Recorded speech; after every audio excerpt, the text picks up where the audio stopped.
Welcome to the Law Offices of Chris M. Ingram podcast. We're excited to launch a new 4-part series on the National Interest Waiver, or NIW, Green Card. This is an excellent opportunity for professionals with advanced degrees to self-sponsor their green cards. So let's dive into part 1 of this 4-part series. Before we get started, we would like to acknowledge attorney Chris Ingram and his dedicated legal team. They did a great job researching and preparing this material for us, and they would love to work with you. Disclaimer. Please note that this podcast should not be regarded as providing legal advice specific to your situation. If you'd like to book a free consultation, please visit www.breakthroughUSA.com. We are thrilled to be able to present this topic for you today. So welcome to this deep dive into what is, frankly, a truly exciting pathway for global talent. Today we're unpacking the National Interest Waiver, the NIW Green Card. You might be wondering, what exactly is it, and why has it become such a game changer, really, for professionals with advanced degrees looking to make a significant impact here in the United States? At its core, the National Interest Waiver is, well, it's a powerful and pretty unique pathway. It sits within the broader EB2 visa category. And it's specifically designed for talented individuals whose work holds, substantial national importance to the U.S. What makes it so revolutionary, and this is really its defining benefit, is that it allows applicants to self-sponsor their own green cards. Now, this means you don't need an employer to go through that complex, often lengthy, and frankly financially burdensome labor certification process. And this isn't some kind of oversight in the law. It's actually a deliberate choice by Congress. It's part of this, delicate balancing act, trying to protect the U.S. labor market while at the same time welcoming global talent.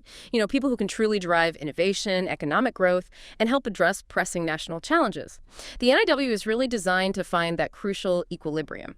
It recognizes that sometimes the national interest is genuinely best served by directly inviting exceptional individuals without all the traditional bureaucratic hurdles. Yeah, and what's truly fascinating here, I think, is how the NIW carves out this direct and often faster route to permanent residency. Unlike, the vast majority of employment-based visas, you, the applicant, can directly apply on your own behalf. This self-petitioning aspect is absolutely pivotal. It really is, because it places control firmly in your hands. It gives you significant autonomy over your immigration journey. Our legal team, drawing from extensive experience with these cases, consistently sees how this just streamlines the whole journey for eligible professionals. And in the current immigration landscape, this streamlined approach isn't just like a convenience. It's actually more crucial than ever. U.S. Citizenship and Immigration Services, USCIS, their processing times are already stretched. Really stretched. We're seeing wait times for many applications get extended significantly, sometimes upwards of, 8 to 14 months, or honestly, even longer in some cases. This is partly due to increased scrutiny on petitions. Every single detail counts now. Every claim has to be meticulously backed by robust evidence, and every piece of the narrative, has to be compellingly presented. In an environment like that, the value of specialized guidance becomes incredibly pronounced. It's really not just about filling out forms. It's about crafting a persuasive legal argument, one that anticipates and addresses potential challenges, ultimately helping you navigate these complexities and avoid those unnecessary, often very costly, delays. We also really have to acknowledge the deep expertise that informs our whole approach here. Our lead attorney, attorney Chris Ingram, with over 20 years of experience, brings a profound passion, really, to helping clients navigate the NIW process. And as someone who personally understands the immigrant journey, having come to the U.S. himself from Northampton, England, his firsthand perspective deeply informs the firm's client-centric approach. You can feel it. That commitment extends to significant educational resources, too.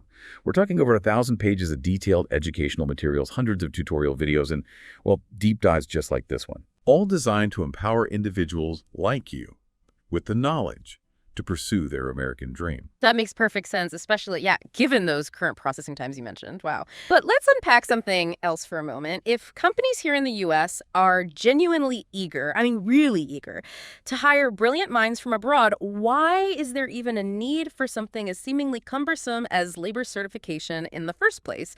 Isn't it just about finding the best talent wherever they are globally? It kind of feels like an unnecessary barrier in such a competitive world. That raises an incredibly important question. It really does. And it speaks to, well, the fundamental tension within U.S. immigration policy. The underlying purpose, as laid out by Congress, it's actually quite clear.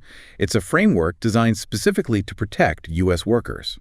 Protect them from potentially unscrupulous employers who might, seek to leverage cheap foreign labor, thereby depressing wages or displacing qualified American citizens and permanent residents.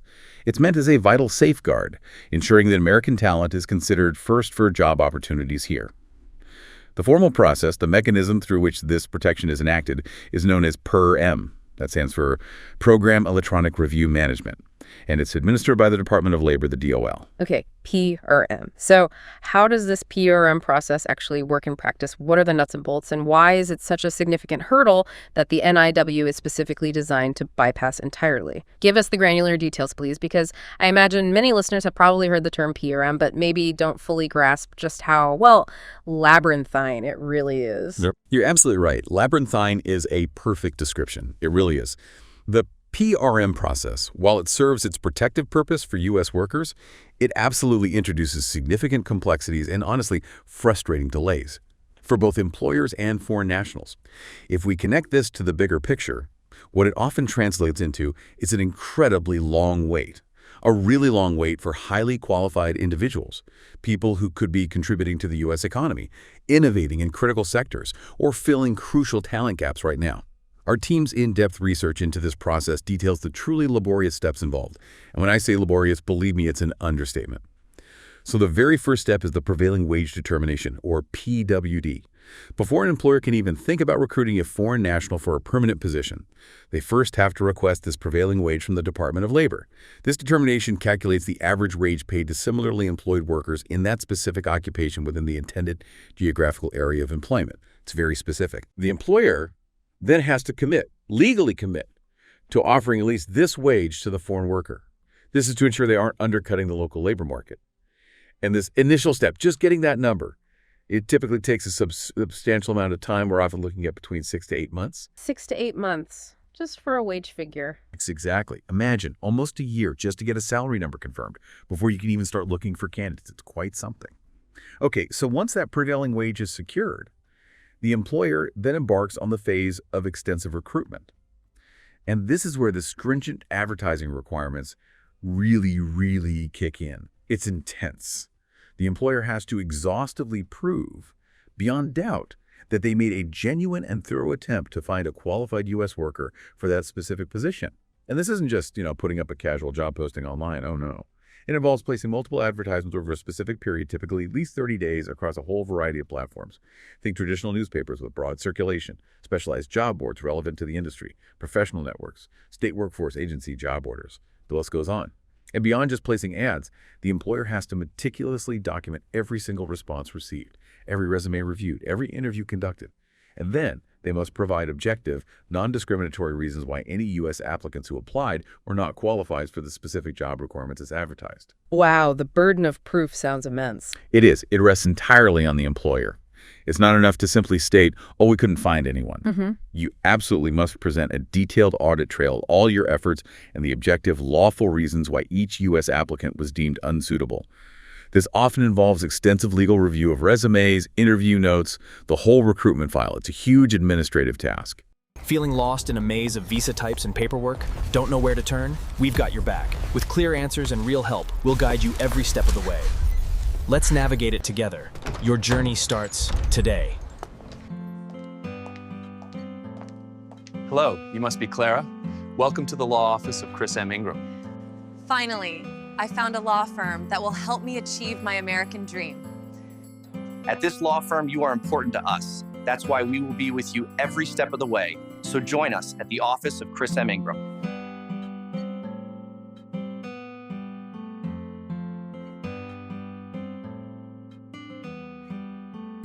Okay, so following that recruitment phase, the employer then proceeds to the DOL application and potential audits. Here, they submit a comprehensive application, Form ETA 9089, to the Department of Labor. This details all their recruitment efforts, the results, and the precise job requirements. This is where things can become even more unpredictable. There's a significant possibility of an audit. An audit, so more delays. Potentially significant delays, yes. If the DOL decides to audit the application, which they can do randomly or if something looks amiss, they will scrutinize every piece of documentation, every ad placement, every recruitment step, every single reason provided for rejecting U.S. applicants. They look at everything. Audits are definitely not uncommon, and they can extend timelines significantly, sometimes adding many months or honestly even over a year to the already lengthy process. This can easily push the total PRM processing time to anywhere from 12 to 18 months, or even longer in certain complex cases. And remember, that's before an approval is even considered. It's a period of intense uncertainty for everyone involved. Finally, if the application successfully navigates all these hurdles, all the recruitment steps, potential audits, and the DOL is satisfied, then the employer receives a labor certification approval. This document, this piece of paper, is the crucial permission slip, basically. It then allows them to proceed with the next step of the green card application for the foreign worker, which is usually filing the I-140 petition with USCIS. But as you can easily infer, getting that certification is a journey filled with considerable administrative burden, potential legal challenges, and just extended periods of waiting and uncertainty. So what does this all truly mean then? For the employer, yes. But maybe more importantly, for the foreign professional who's just seeking to contribute their talent, that sounds like an incredibly high cost. Not just in terms of time and money, but also in lost opportunities, maybe even lost momentum in their careers. It's not just a barrier. It really sounds like a bureaucratic marathon that could, frankly, feel quite soul-crushing for everyone involved. Precisely. Soul-crushing isn't far off for some, unfortunately. The drawbacks are immense, and they really do extend far beyond the purely financial. For employers, yes, the direct costs are substantial, often exceeding $5,000 in legal fees alone, not even mentioning the significant internal administrative burden. Think about the HR time dedicated to managing the entire recruitment, documentation, and tracking process. But the greater cost might actually be the opportunity cost. Right, losing out on talent. Exactly. A company might identify the absolute perfect candidate, someone with unique skills they desperately need, but then they could lose them to a competitor in another country simply because they can't afford to wait potentially 2 years for the PRM process to maybe, hopefully, conclude. It can stifle innovation, delay critical projects, and really hurt competitiveness. And for the foreign professional, the implications are arguably even more profound, more personal. Their entire green card journey, their future in the U.S., is entirely dependent on a single employer's willingness and ability to navigate this complex, expensive, and very lengthy process. It essentially binds them to that specific employer, severely limiting their professional mobility and career flexibility until that green card is finally secured. That sounds really restrictive. It is. Imagine being unable to pursue a better opportunity, maybe a promotion elsewhere, or even a more impactful project that aligns better with your skills, simply because your immigration status is tethered to one specific job offer defined years ago. This is precisely why the NIW is such a transformative pathway. It completely bypasses this entire PRM process. Gone. This allows professionals to self-petition, giving them unprecedented agency and control over their own immigration path, much like the EB1A visa category for individuals of extraordinary ability. Our attorneys, attorney Chris Ingram's team, specifically help clients leverage this incredible advantage for efficiency. They recognize that for highly skilled professionals, time is often absolutely of the essence when you're building a career, establishing roots, and trying to make meaningful contributions in a new country. The NIW essentially unlocks their potential much, much faster. Okay, so we've firmly established that the NIW is unique because it completely sidesteps that whole PRM ordeal. That's a huge benefit. But there are other employment-based visas out there that also cater to highly accomplished individuals, right? Like those in the EB1 category you just mentioned. What truly makes the NIW stand out from those categories, especially if maybe you're not quite a Nobel laureate or an Olympic medalist yet? Yeah, that's a great question. And what's truly fascinating here is indeed that self-petitioning aspect we talked about. It profoundly sets the NIW apart from the vast majority of other employment-based green card categories. It shares this distinctive characteristic with only one other major employment-based category, the EB1A. Our attorneys consistently highlight the subtle yet critical nuances between these paths, because understanding them is absolutely key to choosing the right strategy for your specific situation. Let's start with the EB1A for extraordinary ability. You mentioned Nobel laureates, Olympic medalists, that's the right kind of ballpark. This visa category is indeed designed for individuals who have demonstrated sustained national or international acclaim in their field, meaning they are truly among that small elite percentage who have risen to the very, very pinnacle of their profession. Think individuals who've achieved major international recognition, those big awards, widespread critical acclaim, globally celebrated artists, renowned scientists whose achievements have fundamentally reshaped their fields. While it does allow self-petitioning, which is great, the bar for qualification is exceptionally high. You really need to prove a level of extraordinary ability and international renown that, frankly, very few people in the world attain. It's about global fame and impact. Okay, so EB1A is top-tier global recognition, allows self-petition. Got it. Right. Now let's contrast this with the other employer-sponsored visas, even within the broader EB1 category. These are also for highly accomplished individuals, but they explicitly do require an employer sponsor. For instance, the EB1B for outstanding professors and researchers. This certainly targets highly skilled individuals, primarily in academia or research institutions, people doing amazing work. However, it explicitly requires employer sponsorship from a qualifying U.S. university or research institution. This can be very limiting. How so? Well, because your entire green card journey is tied to that specific institution. If you want to change jobs, maybe move to a different university or even into industry research, or if your current institution simply isn't prepared or willing to sponsor you for this specific category, then this pathway just isn't an option, regardless of how outstanding your research is. Right, that dependency again. Yes, exactly. Similarly, the EB1C for multinational executives and managers. This is specifically designed for individuals who have been employed in an executive or managerial capacity abroad for a qualifying organization, usually a large multinational company, and are being transferred to a similar high-level role in the U.S. affiliate. This, too, requires employer sponsorship and a very specific type of executive transfer role within that multinational structure. Yeah. It's not an option for someone who wants to, say, start their own venture here or whose expertise doesn't fit this precise corporate transfer model. Very narrow definition. And then, as we've already detailed quite a bit, the standard EB2 visas. While these are also for professionals with advanced degrees or exceptional ability, they typically require that dreaded labor certification, the PRM process. Lengthy, costly, and most importantly, employer-dependent. The NIW's core focus, on the other hand, is uniquely centered on the national impact of your work. That's the key differentiator. It's less about the level of sustained global acclaim needed for EB1A, and it completely removes the need for a specific employer sponsor required in other EB1 subcategories or standard EB2. This is what truly democratizes access to a green card for top talent.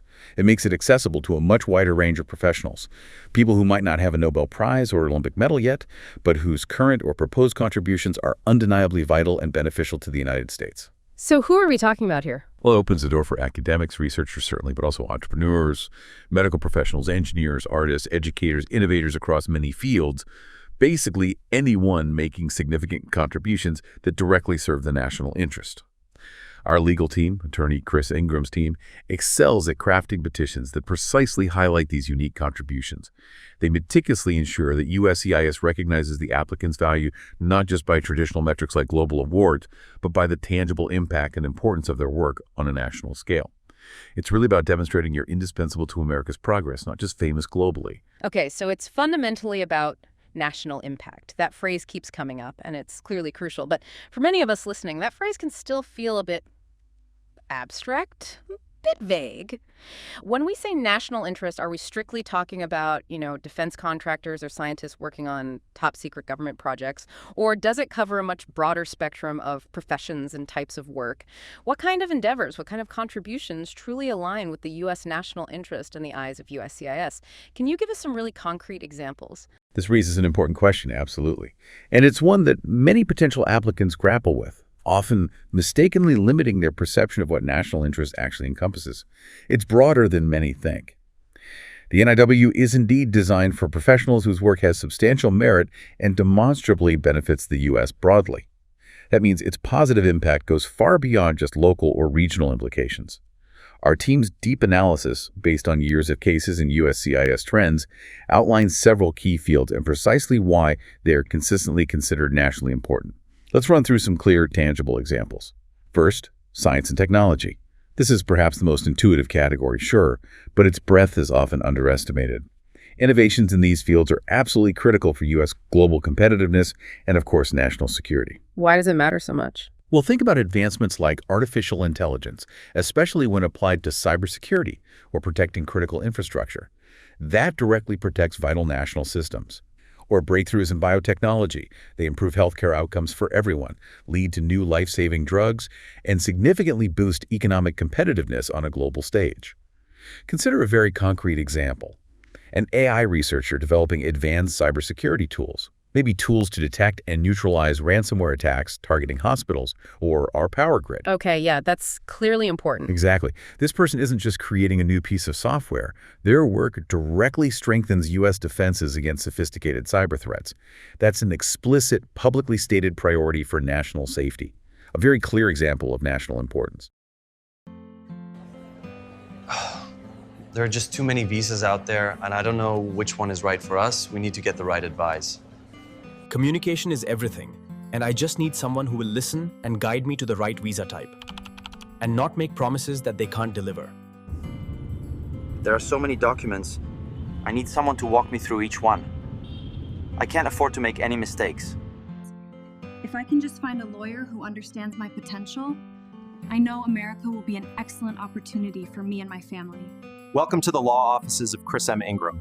And we are your immigration lawyers, and we will be with you every step of the way in your immigration journey. At the law office of Chris M. Ingram, you get a free consultation so we can understand your needs.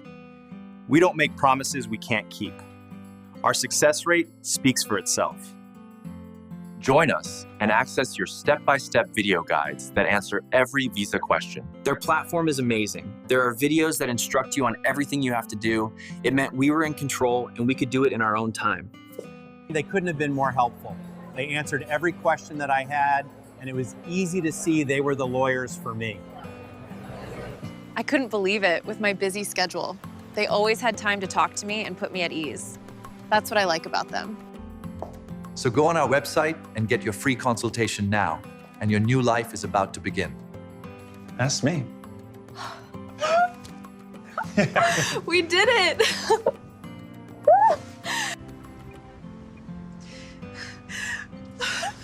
We did it! We did it!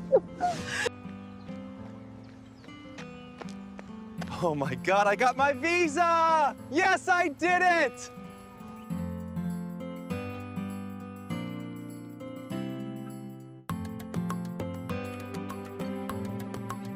Next, healthcare. This field is profoundly and, universally important. Obvious reasons, perhaps? Well, yes, but think about the specifics. New treatments, better diagnostic tools, innovative strategies for tackling public health crises like pandemics or chronic diseases. These things save lives, yes, but they also reduce healthcare costs for millions of citizens. That improves the overall well-being and productivity of the entire nation. For instance, imagine a medical researcher or a doctor dedicated to creating innovative diagnostic tools for earlier cancer detection. Or maybe developing new strategies to combat those dangerous antibiotic-resistant infections. They aren't just helping individual patients in their clinic, they are enhancing public health systems at large. Their work directly supports crucial goals set by organizations like the CDC, the Centers for Disease Control and Prevention, which has a broad national mandate to protect the health of all Americans. That's national scope. Education is another absolutely vital area for national interest. High-quality education, especially in critical fields like STEM science, technology, engineering, and math, is truly foundational to the nation's future innovation capacity and economic prosperity. How does that translate to national interest for an individual educator? Because programs that focus on improving educational outcomes, particularly for underserved schools or communities, directly prepare students for high-tech jobs.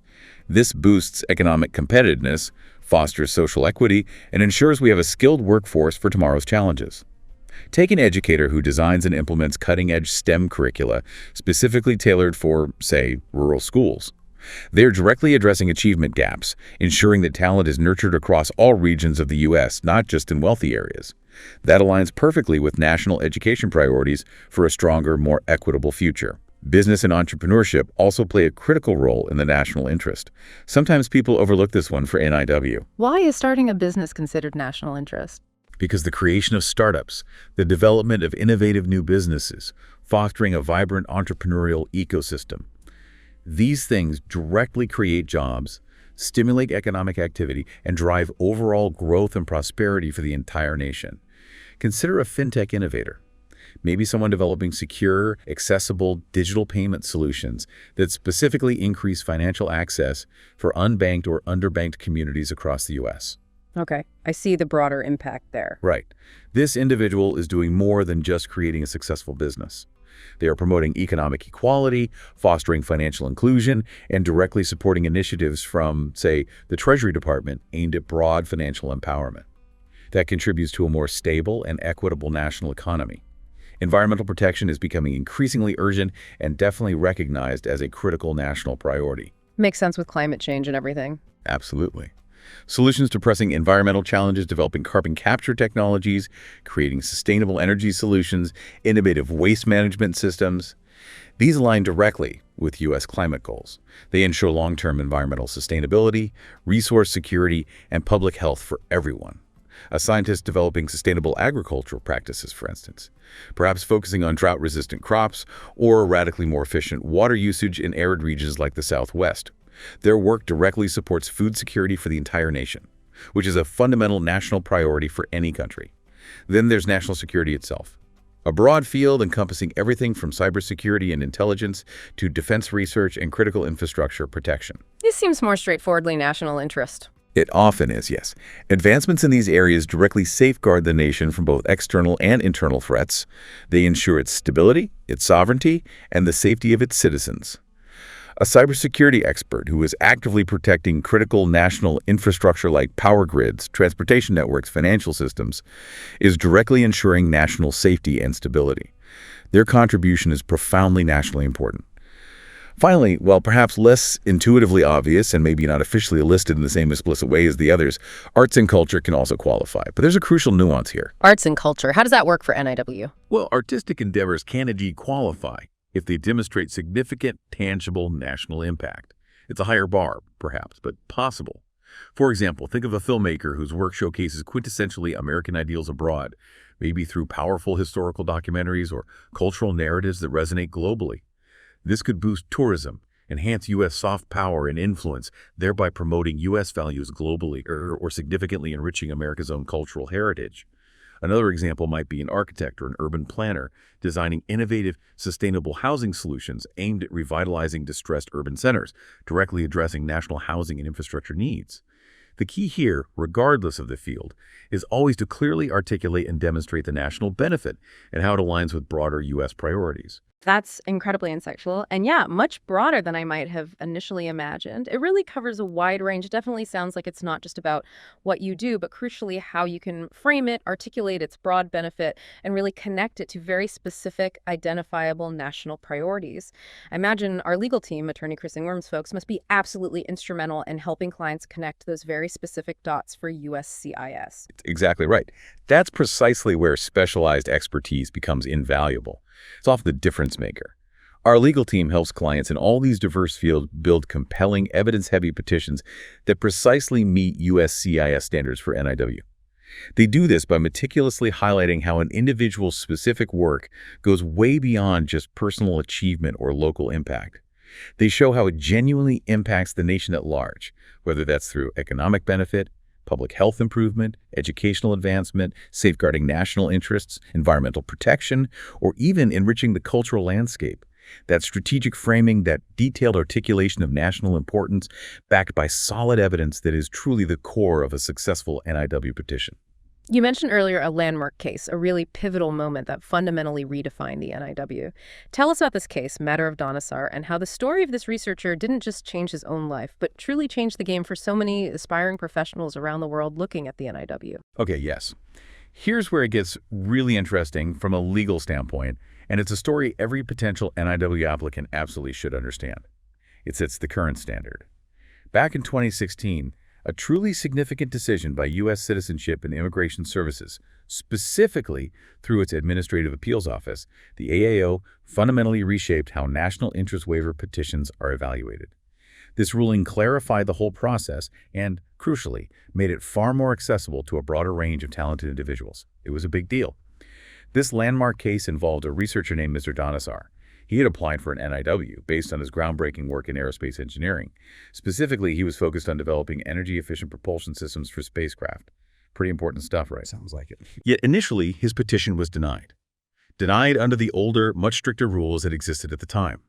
Those guidelines, set way back in 1998 in a case called NYSDOT, often narrowly limited NIW eligibility almost exclusively to a very few select fields, primarily traditional science or medicine.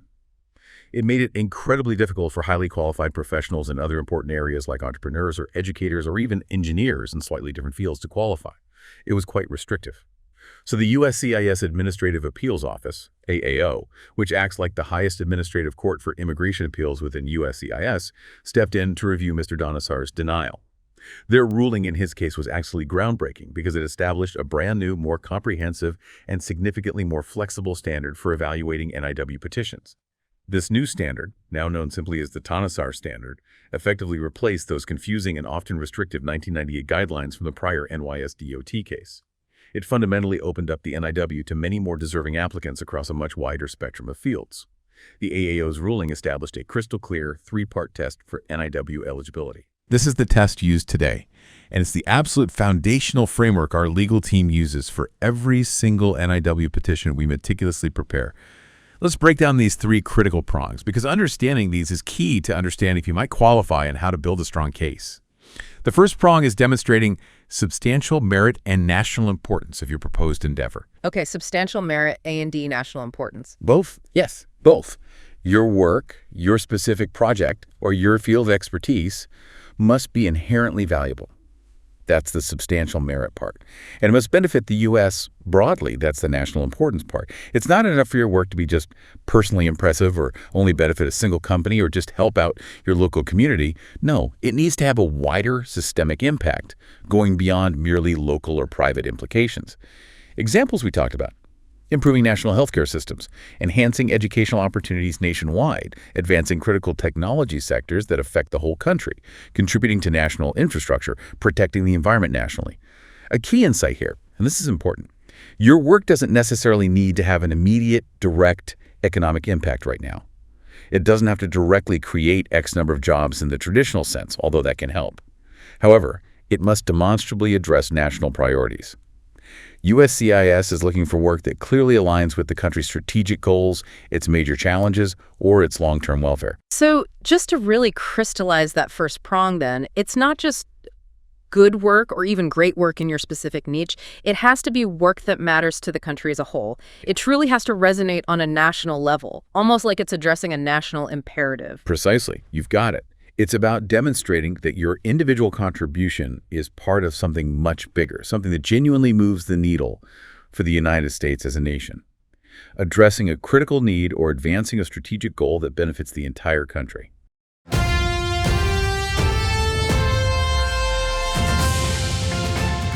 USCIS is cracking down on visa fraud, and even approved cases are being revoked. Why was my visa denied? USCIS revoked my approval. At the law offices of Chris M. Ingram, we handle every detail with care. Every form, every fact, every time. So join us for a free consultation. We do things the right way. Let us take care of you.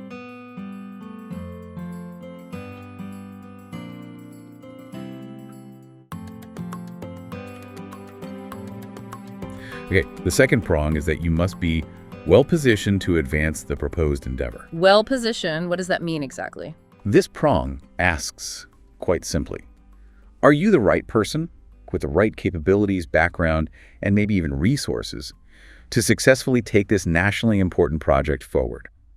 You have to compellingly demonstrate that you possess the necessary skills, the experience, the knowledge, maybe the education, the track record, everything needed to succeed in your proposed work.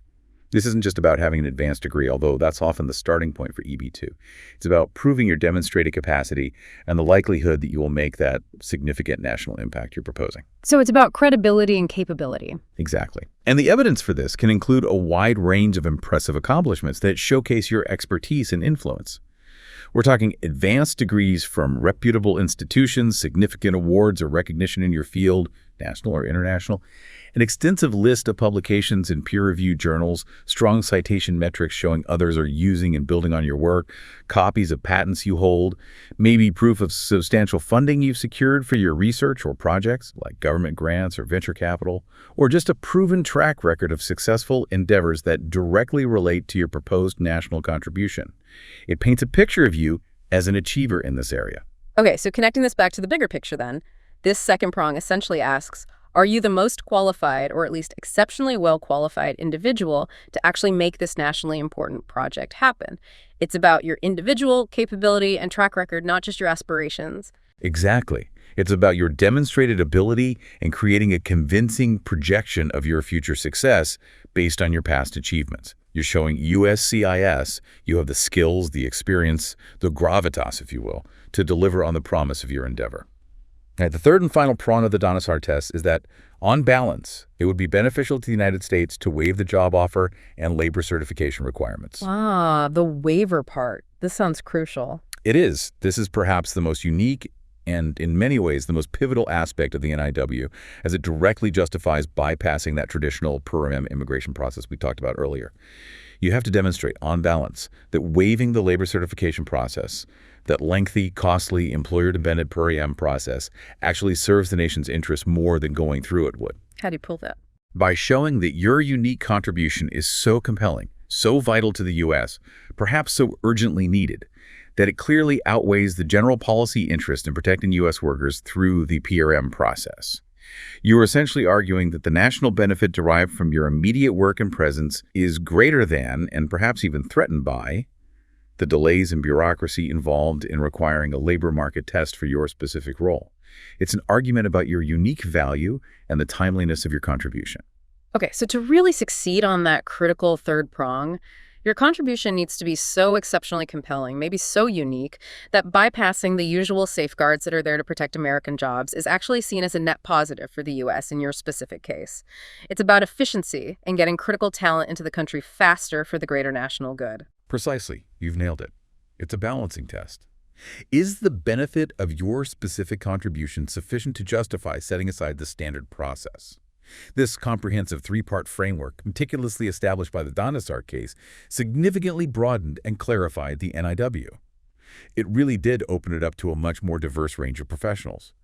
From scientists and medical practitioners to entrepreneurs, artists, educators, engineers, and beyond, individuals across many fields can now potentially qualify, provided they can clearly meet these three rigorous criteria with strong evidence. Our legal team, attorney Chris Ingram's team, leverages this comprehensive standard every day. They meticulously craft petitions that highlight your unique impact and qualifications, tailored specifically to address each of these three prongs, which significantly increases the likelihood of USCIS approval. It's all about telling a compelling, evidence-backed story that speaks directly and powerfully to these three specific requirements. Okay, this is incredibly helpful. So if you're listening right now and thinking, wow, this sounds exactly like me, this might be my pathway, what are the actual first steps? Where do you even begin on this NIW journey? It seems like a complex process, clearly, with a lot of moving parts and a lot of very specific evidence requirements we just discussed. You're absolutely right. It is a multi-step process, and it definitely demands precision and thoroughness. But, with expert guidance, it becomes far more manageable and transparent. It's definitely achievable. The NIW process officially begins with filing a specific petition, that's Form I-140, Immigrant Petition for Alien Worker, directly with USCIS. Our legal team ensures that this initial petition comprehensively proves that your proposed work meets that crucial three-pronged Dhanasar test we just discussed in detail. Based on our attorney's extensive research and decades of experience handling these very nuanced cases, you'll need very specific types of compelling evidence to robustly support your petition. Let's recap some key types. First, you absolutely need foundational evidence of either an advanced degree or exceptional ability. This is the basic eligibility requirement for the EB2 category itself, which the NIW falls under. This could include certified copies of your PhD or master's degrees, official academic transcripts showing your coursework and grades, or relevant professional licenses if your field requires them, like a medical license. If you're qualifying based on exceptional ability rather than an advanced degree, you'll need to provide robust, verifiable proof of your achievements and extensive experience. Things that unequivocally demonstrate a level of expertise significantly above the ordinary in your field. Maybe awards, publications, high salary, memberships in exclusive organizations, things like that. Second, and absolutely critically, you need that indisputable proof of national importance. This is where you directly connect your work to specific U.S. priorities and clearly demonstrate its broad nationwide benefit. Now remember, it's not just about stating that your work is important. It's about providing concrete, verifiable, ideally third-party evidence. Like what, specifically? Well, examples could include significant media coverage of your work in reputable national or international outlets, official endorsements or letters of support from U.S. government agencies like the EPA, NIH, DOE, that explicitly state your work aligns with their missions or national objectives, or even official letters from relevant U.S. non-governmental organizations or highly respected professional associations that specifically acknowledge and value your contributions to broader national goals. The more objective and specific these endorsements are, the stronger your case for national importance becomes. Third, you'll need comprehensive documentation of your qualifications to prove you are indeed well-positioned to advance your proposed endeavor. Prong 2 of Dhanasar. And this goes way beyond just submitting a basic resume or CV. This might include a very detailed academic curriculum vitae, a comprehensive list of your publications in highly regarded scholarly or peer-reviewed journals, detailed citation metrics showing the influence and impact of your published work, like how many times you've been cited, the impact factor of the journals you publish in, maybe specific examples of others building on your research, copies of any patents you hold for innovative technologies you've developed, irrefutable proof of significant funding you've successfully secured for your work, government grants, venture capital, major foundation support, or documentation of major national or international awards and recognitions you've received that attest to your expertise and standing in your field.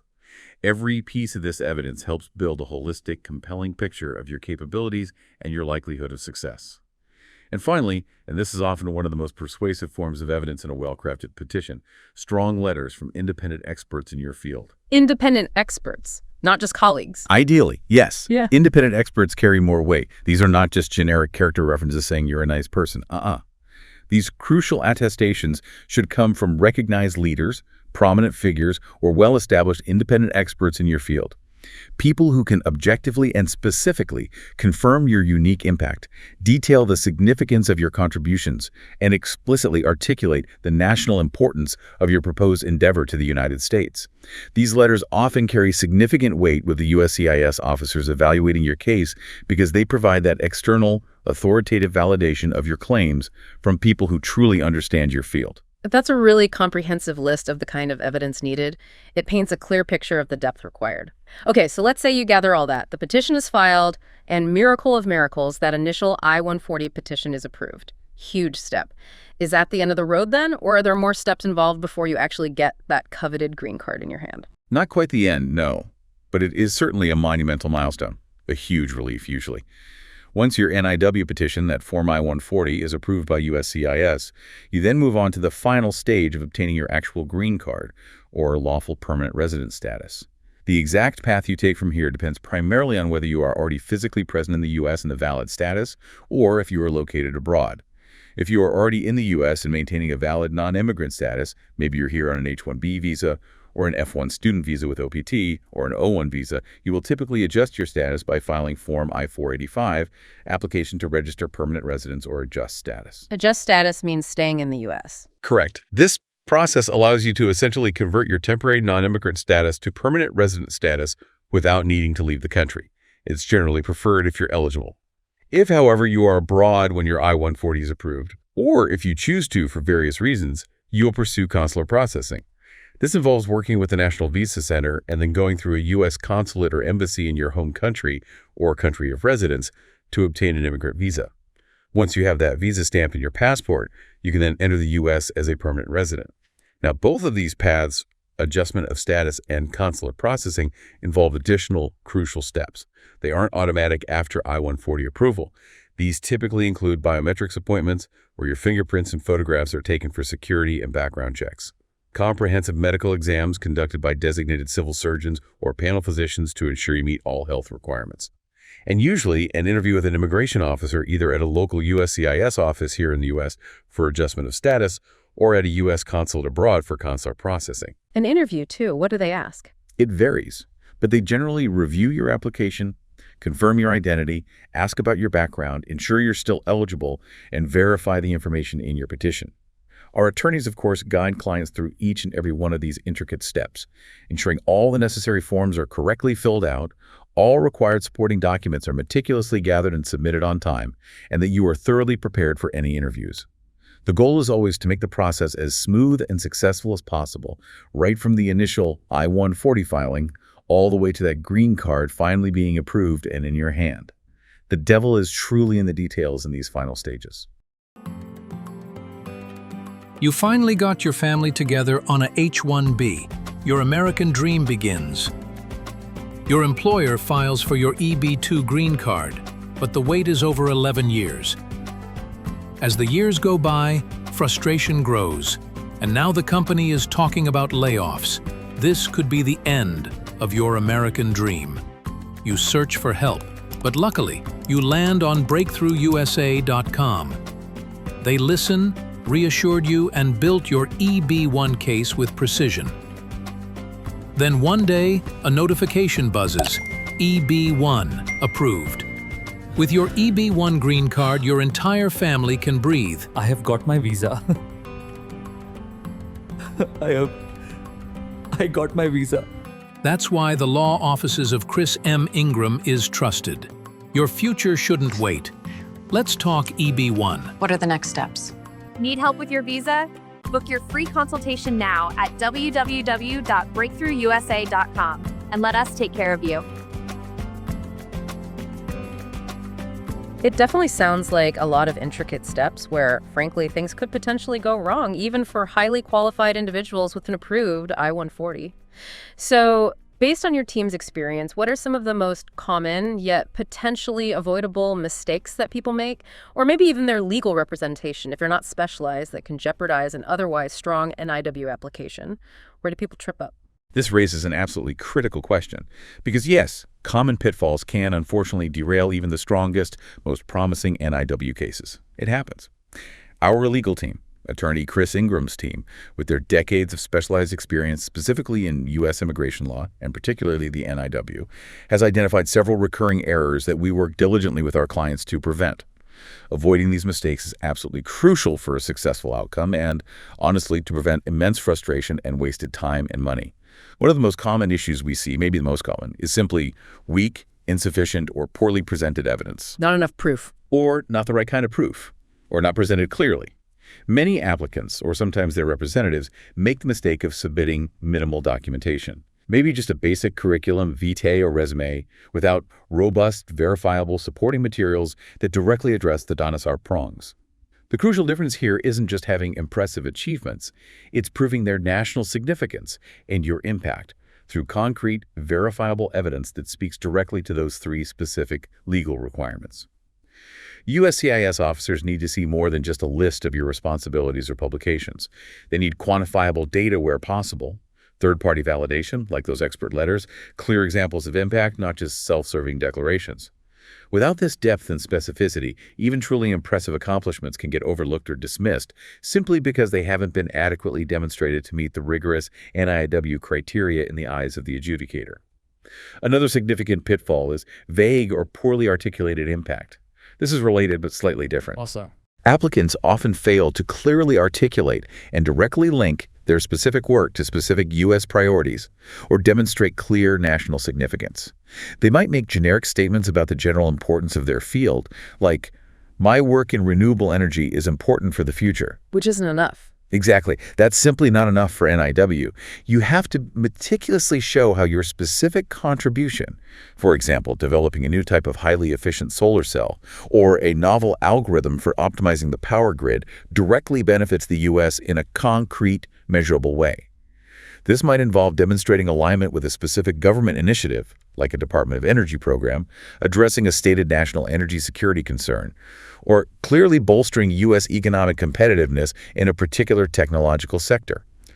The petition needs to draw a clear, compelling, and undeniable line connecting your specific actions and expertise to a tangible, demonstrable national benefit. You have to connect the dots for them. Perhaps one of the most critical and unfortunately quite common mistakes is relying on inexperienced or non-specialized attorneys. Getting the wrong kind of help. Precisely. While many licensed attorneys can technically practice immigration law, the national interest waiver is a highly specialized, nuanced area within that broader field. Even a general immigration attorney, someone who does maybe family cases or asylum, may lack the deep, specific expertise required to craft a truly compelling, legally sound, and compliant NIW petition that effectively addresses all three Dhanasar prongs and anticipates potential USCIS concerns.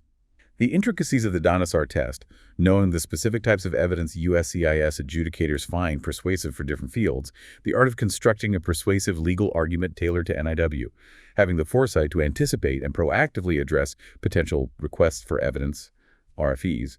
These are skills honed over years of dedicated NIW practice. Hiring an attorney who doesn't specialize in NIW often leads to flawed submissions that miss critical requirements, use weak evidence, or fail to make the national importance argument compellingly.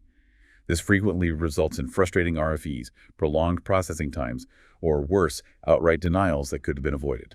That sounds like a costly mistake in more ways than one. Absolutely. The cause isn't just financial. It's measured in lost time, missed opportunities, and the immense emotional toll of uncertainty and potential failure. Our team, attorney Chris Ingram's team, focuses heavily on these types of complex employment-based cases, especially NIW and EB1, bringing that hyper-specialized knowledge and honed strategic approach to every client's unique situation. And finally, another major issue we see is delayed or inadequate responses to USCIS requests for evidence, RFEs. RFEs, what are those again? If USCIS believes your initial I-140 petition lacks sufficient evidence, needs clarification on a point, or raises a specific concern, they won't necessarily deny it outright immediately.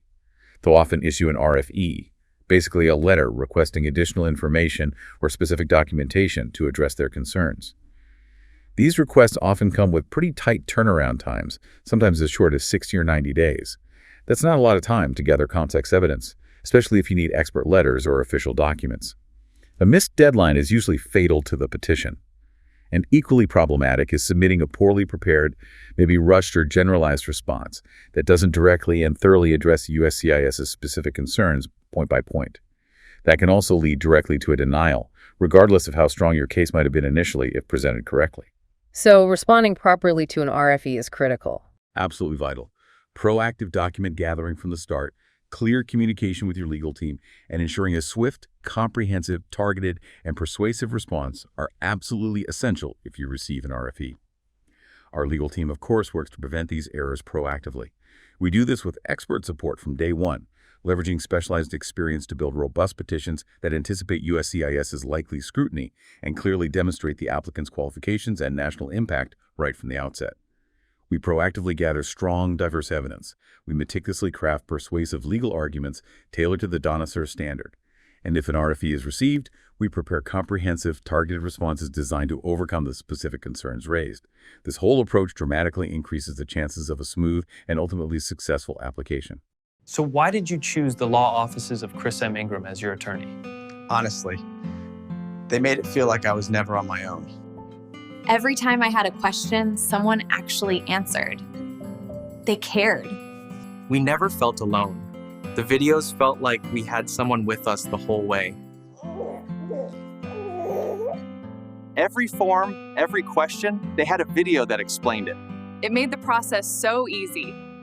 Our tutorials are designed to get you over the finishing line, and after watching them, you are reassured that you have completed that section correctly. At the law offices of Chris M. Ingram, our mission is to support you. Our instructional videos will guide you every step of the way. So join us.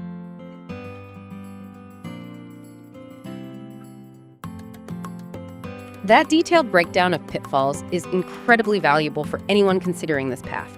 Really highlights the need for careful preparation and expertise. Now let's bring this deep dive to life. Let's make it more concrete with a compelling story that truly illustrates both the incredible potential of the NIW and, critically, the absolute importance of having that expert legal guidance. Our researchers shared with us the journey of Sophia. Tell us about her. Sophia's story is quite powerful, actually. It really begins not in a fancy lab, but on the banks of the River Mersey in Manchester, England, where she grew up. Its murky, industrially scarred waters weren't just a backdrop to her childhood. They genuinely sparked her lifelong passion for environmental restoration. She was just a child, yet the sight of that polluted river left a really profound mark on her young mind. When I saw the Mersey's pollution, I was heartbroken, she recalls, and you can still hear the echo of that childhood sadness in her voice when she talks about it. I knew I had to fix it. She vividly remembers sketching cleaner rivers as a kid, dreaming up solutions, imagining ways to make things better. This early, very visceral passion profoundly shaped her academic path. She went on to pursue biochemistry studies at the prestigious University of Manchester. There, her dedication and remarkably innovative approach to pollution research quickly earned her a coveted scholarship. Her professors often spoke of her relentless curiosity and sheer dedication. They'd frequently find her in the lab well past midnight, tirelessly testing new compounds, really pushing the boundaries of scientific inquiry in her field. This unwavering dedication culminated in a truly remarkable PhD breakthrough in 2022, a major discovery. Sophia successfully developed a novel enzyme, an enzyme capable of degrading common microplastics, specifically polyethylene terephthalate, PET, the stuff soda bottles are made of, and polypropylene, PP, used in everything from food containers to car parts. What made her discovery truly revolutionary, a real game changer, was its astounding efficiency. Her enzyme degraded these common, very persistent microplastics a staggering 50% faster than any existing methods known at the time. 50% faster, that's huge. It really was. Not just a marginal improvement, it was a significant leap forward in tackling plastic pollution. And the source of this incredible enzyme was itself fascinating and ecologically significant. She developed it from a rare Amazonian bacterium that she meticulously identified and isolated through painstaking research. Crucially, this enzyme doesn't just break plastics into smaller pieces, which would still be problematic. No, it fully breaks them down into harmless, biodegradable compounds. It offers a genuinely sustainable end-to-end solution to this massive, growing global crisis. And to ensure the real-world applicability and impact of her work, Sophia didn't just stay confined to the lab, she was practical. She actively collaborated with leading marine biologists to study the devastating impact of microplastics on delicate aquatic ecosystems firsthand, gaining a deeper, field-based understanding of the very problem she was trying to solve. She also partnered with chemical engineers to explore and optimize methods for scaling up her enzyme's production, trying to transform it from just a lab-scale wonder into a viable, large-scale industrial solution. Her work was so significant, so groundbreaking, that it was published in the prestigious journal Nature. As you know, that's one of the most respected and impactful scientific publications globally. Getting published there is a huge achievement. Absolutely. Major validation. Right. And that publication immediately drew widespread global attention. It led to numerous citations from leading environmentalists around the world and even earned her a formal commendation from the UK's Department for Environment, Food and Rural Affairs. So clearly recognized at a high level. Now, let's connect this directly to the profound national importance for the U.S. of Sophia's innovation. Why should the U.S. care? Well, her enzyme could genuinely transform U.S. efforts to combat the pervasive and growing problem of plastic pollution in critical American waterways. Think about the vast expanse of the Pacific Ocean gyres or the vital freshwater reserves of the Great Lakes. Huge issues. Her work directly aligned with and could significantly bolster the Environmental Protection Agency's, EPA, ambitious 2024 initiative, which was specifically aimed at reducing microplastics across the nation. A perfect fit with stated U.S. policy. The statistics on plastic pollution are pretty scary, aren't they? They are truly alarming. Over 14 million tons of plastic enter our oceans annually. It's a relentless tide that threatens marine life through entanglement and ingestion, and ultimately it impacts human health through contaminated seafood that makes its way up the food chain right onto our dinner plates. The economic and practical impact of her technology is also equally compelling and directly beneficial to the U.S. Her enzyme could potentially be deployed in existing wastewater treatment plants across the country, acting as a crucial, perhaps cost-effective barrier to prevent microplastics from ever reaching our natural waterways in the first place.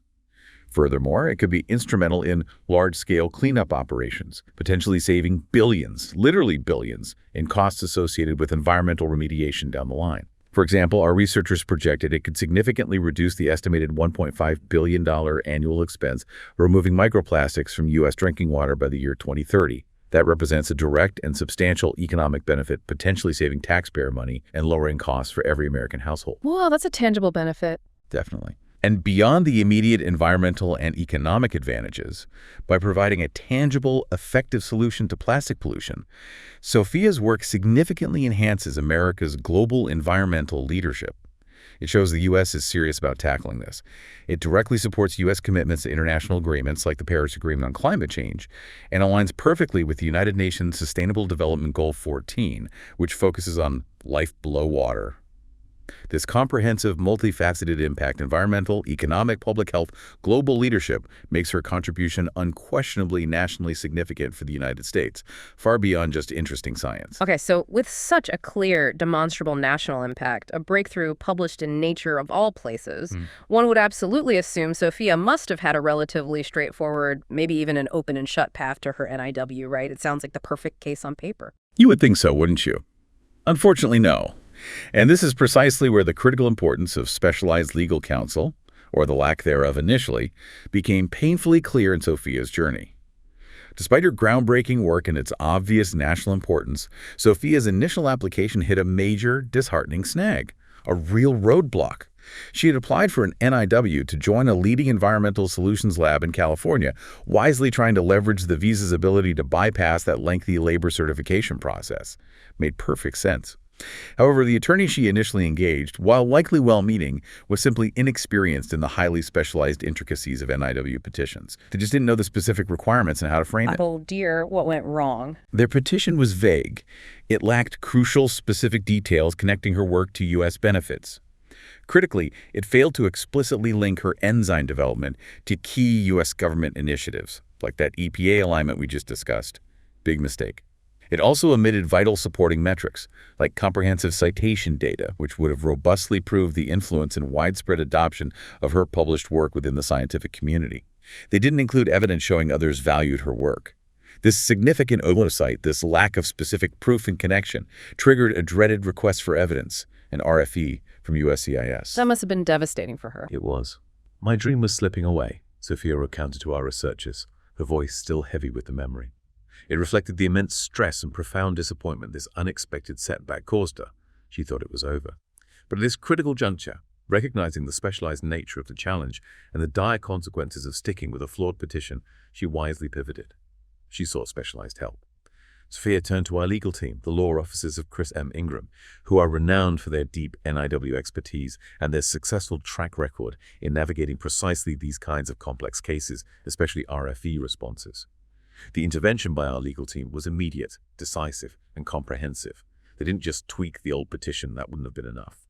Our attorneys meticulously rebuilt her petition, essentially from the ground up, strengthening every single aspect, addressing every potential weakness. They worked tirelessly with Sophia to secure vital new supporting evidence. Things like official letters directly from the EPA endorsing the significance and national alignment of her specific enzyme work. Detailed pollution data that starkly underscored the urgency and vast scale of the problem her enzyme addressed in the U.S. context.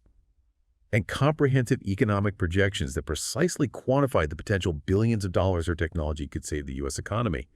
Real numbers. They also provided extensive coaching to Sophia herself, guiding her on how to effectively articulate and emphasize her work's national importance throughout the process, ensuring her own narrative powerfully supported the meticulously documented evidence. However, even with this new, incredibly robust petition submitted and the RFE response filed, Sophia faced one more harrowing, unexpected challenge right at the finish line. Oh no, what now? At her consular interview in London, which is often the final step for applicants abroad, a USCIS officer raised a serious question. They questioned her new California lab's funding stability, citing a perceived discrepancy in the financial documents that the lab had provided. Funding stability? That sounds serious. It was potentially very serious. And the officer gave her a daunting deadline. Only 5 business days to respond and provide satisfactory clarification and proof of stable funding. 5 days. That's incredibly tight. Extremely tight. Sophia and her legal team scrambled. The stakes were incredibly high. It required immediate access to sensitive financial information, things like updated bank statements, detailed investment portfolios, official written commitments from the lab's investors confirming their long-term support. Her lifelong dream of cleaning America's waters, the mission she had dedicated her entire academic and professional life to, hung precariously in the balance, dependent on getting that financial proof in just 5 days. Wow, what a cliffhanger. What does this mean for Sophia? Will her mission succeed after all that?